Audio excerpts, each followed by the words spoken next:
ഒരുപാട് ഫെയിലിയർ ഉണ്ടാവാം.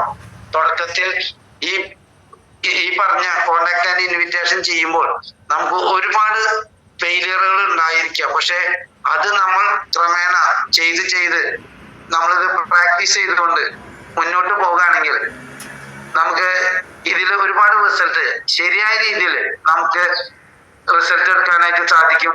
അതുപോലെ തന്നെ നമ്മള് ഇതിലൊരു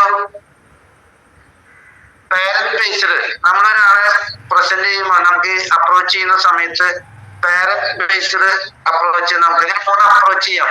ഒന്ന് പാരന്റ്, അതുപോലെ തന്നെ അഡൾട്ട് ബേസ്ഡ് ആയിട്ട്, ചിൽഡ്രൻ ബേസ്ഡ് ആയിട്ട് 3 രീതിയിൽ നമുക്ക് ഒരു വ്യക്തിനെ നമുക്ക് കാണുമ്പോൾ, ഇപ്പോ നമുക്ക് നമ്മളെ അടുത്തൊരു സുഹൃത്താണ്, ഞാൻ വളരെ സീരിയസ് ആയിട്ട് ഒരു ബിസിനസ് ചെയ്യുന്നുണ്ട്, നമുക്ക് ഒരുമിച്ച് ചെയ്യാം. അപ്പൊ അദ്ദേഹത്തിന് പ്ലാൻ പ്രസന്റേഷൻ കൊടുത്തു. അത് കഴിഞ്ഞിട്ട് ചോദിക്കണം, ഇതാണ് പ്ലാൻ, എങ്ങനെയുണ്ട്, നമുക്ക് ഒരുമിച്ച് വർക്ക് ചെയ്യൽ. അപ്പൊ അവിടെ ഒരു പാരന്റ് ബേസ്ഡ് അപ്രോച്ചാണ് നമ്മൾ ചെയ്യേണ്ടത്. ഇനി അഡൾട്ടാണെങ്കിൽ ഇപ്പൊ നമ്മുടെ തരാതരക്കാര് നമ്മള് അതേ ഏജിലുള്ള ആളുകളാണെങ്കിൽ നമുക്ക് അവിടെ പെട്ടെന്ന് നമുക്ക് കാര്യങ്ങൾ സാധിക്കും. കാരണം നമുക്ക് അവിടുത്തെ അപ്രോച്ച് നമ്മള് സെയിം നമ്മൾ അതേ കാറ്റഗറിയിലുള്ള ആളുകളോട് സംസാരിക്കുമ്പോൾ നമുക്കൊരു അഡൾട്ട് ബേസ്ഡ് അപ്രോച്ച് ആയിരിക്കാം. പിന്നെ ചിൽഡ്രൻ ബേസ്ഡ് അപ്രോച്ചും, അങ്ങനെ 3 രീതിയിൽ നമുക്ക് അപ്രോച്ച് ചെയ്യാനായിട്ട് സാധിക്കും. ഈ രീതിയിൽ നമ്മൾ ശരിയായ രീതിയിൽ, അതോടൊപ്പം തന്നെ നമ്മുടെ ഇൻവിറ്റേഷൻ സ്കില്ല് ഒരിക്കലും നമുക്ക് ആരും ഭയപ്പെടുത്തിയിൽ കിട്ടുന്നതല്ല. ഒരിക്കലും ജനിക്കുമ്പോ ഒരാള് എല്ലാവരും അപ്രോച്ച് ഈ സ്കില്ലായിട്ട് വരുന്ന ഒരു വ്യക്തികളുമില്ല. പക്ഷെ നമ്മുടെ ലൈഫില് അല്ലെങ്കിൽ നമ്മുടെ ഈ ബിസിനസ്സുമായിട്ട് കണക്ട് ചെയ്തുകൊണ്ട് നമ്മൾ ഓരോ ദിവസവും പുതിയ ആളുകളെ കാണാൻ ലിസ്റ്റ് തയ്യാറാക്കും. നമ്മുടെ ലിസ്റ്റിൽ ഓരോ ദിവസവും ലിസ്റ്റ് നമ്മൾ പുതിയ കോണ്ടാക്ട്സ് എഴുതി ചേർക്കും. അവരെ നമ്മൾ അപ്രോച്ച് ചെയ്യും. ഇങ്ങനെ നമ്മൾ ബൈ പ്രാക്ടീസ് ഇതിലൂടെ മാത്രമേ നമുക്ക് ശരിയായ ഒരു ഇൻവിറ്റേഷൻ ആൻഡ് കോണ്ടാക്ട്സ് നമുക്ക് ചെയ്യാനായിട്ട് സാധിക്കുള്ളൂ. അപ്പൊ ഇൻവിറ്റേഷൻ ചെയ്യണമെങ്കിൽ, ശരിയായ രീതിയിൽ ഇൻവിറ്റേഷൻ ചെയ്യണമെങ്കിൽ ചെയ്താൽ മാത്രമേ നമ്മുടെ ഈ ബിസിനസ്സിൽ നമുക്ക് ശരിയായ രീതിയിൽ റിസൾട്ട് എടുക്കാനായിട്ട് സാധിക്കുള്ളൂ. അപ്പൊ നമുക്ക് തുടക്കത്തിൽ ഒരുപാട് മിസ്റ്റേക്കുകൾ സംഭവിക്കാം. പക്ഷെ നമ്മൾ ആദ്യം ചെയ്യേണ്ടത് നമ്മൾ ആദ്യം കയറി ഒരിക്കലും ഒരു ഇൻവിറ്റേഷൻ ചെയ്യരുത്. ഇപ്പൊ പുതിയ ജോയിൻ ചെയ്ത വ്യക്തികൾ ഇതിന്റെ പ്ലാൻ കിട്ടും, വളരെ ആവേശത്തോടു കൂടി തന്നെ പിറ്റേ ദിവസം അവരുടെ വേണ്ടപ്പെട്ട ആളുകളിലേക്ക് ഷെയർ ചെയ്യാൻ തുടങ്ങും. പക്ഷെ അവർ ഇൻവൈറ്റ് ചെയ്യുമ്പോൾ ഒരിക്കലും അവർക്ക് വിചാരിച്ച റിസൾട്ട് കിട്ടില്ല. കാരണം ഇൻവിറ്റേഷൻ എങ്ങനെ ചെയ്യണം എന്ന് നമ്മൾ ചെയ്യുന്നത് നമ്മുടെ സപ്ലൈസിനെ കേട്ട് അല്ലെങ്കിൽ അവരിൽ നിന്ന് പഠിച്ചെടുത്ത് അത് പ്രാക്ടീസ് ചെയ്യുമ്പോഴാണ് നമുക്ക് കൂടുതൽ റിസൾട്ട് കിട്ടുക. അല്ലെങ്കിൽ ഞാൻ 4-5 വ്യക്തികളോട് ഇൻവൈറ്റ് ചെയ്തു, ആ 4 വ്യക്തി 5 വ്യക്തികളും നോ പറഞ്ഞാൽ ഓട്ടോമാറ്റിക് നമ്മുടെ കോൺഫിഡൻസ് ലെവല് താഴോട്ട് പോകും. നമ്മൾ ഈ ബിസിനസ്സിൽ നിന്ന് തന്നെ ചിലപ്പോ ബിസിനസ് നിർത്തി പോകാനുള്ള ഒരു അവസരം വരുന്നുണ്ടോ.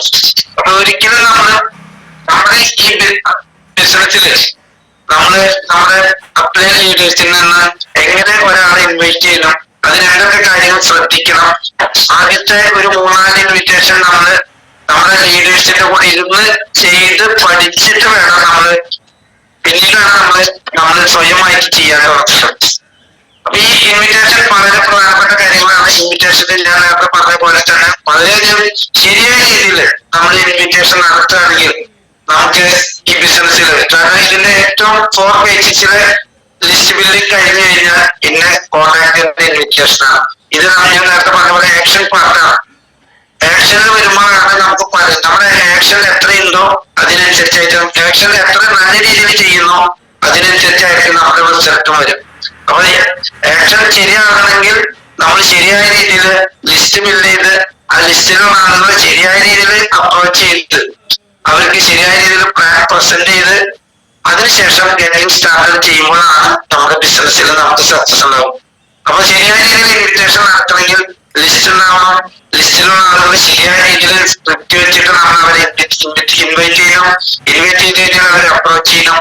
ആ അപ്രോച്ച് ശരിയായ രീതിയിൽ ചെയ്താൽ മാത്രമേ നമുക്ക് ശരിയായ റിസൾട്ട് കിട്ടുള്ളൂ. അപ്പൊ നമുക്ക് എല്ലാവർക്കും ശരിയായ രീതിയിൽ ഇതിന്റെ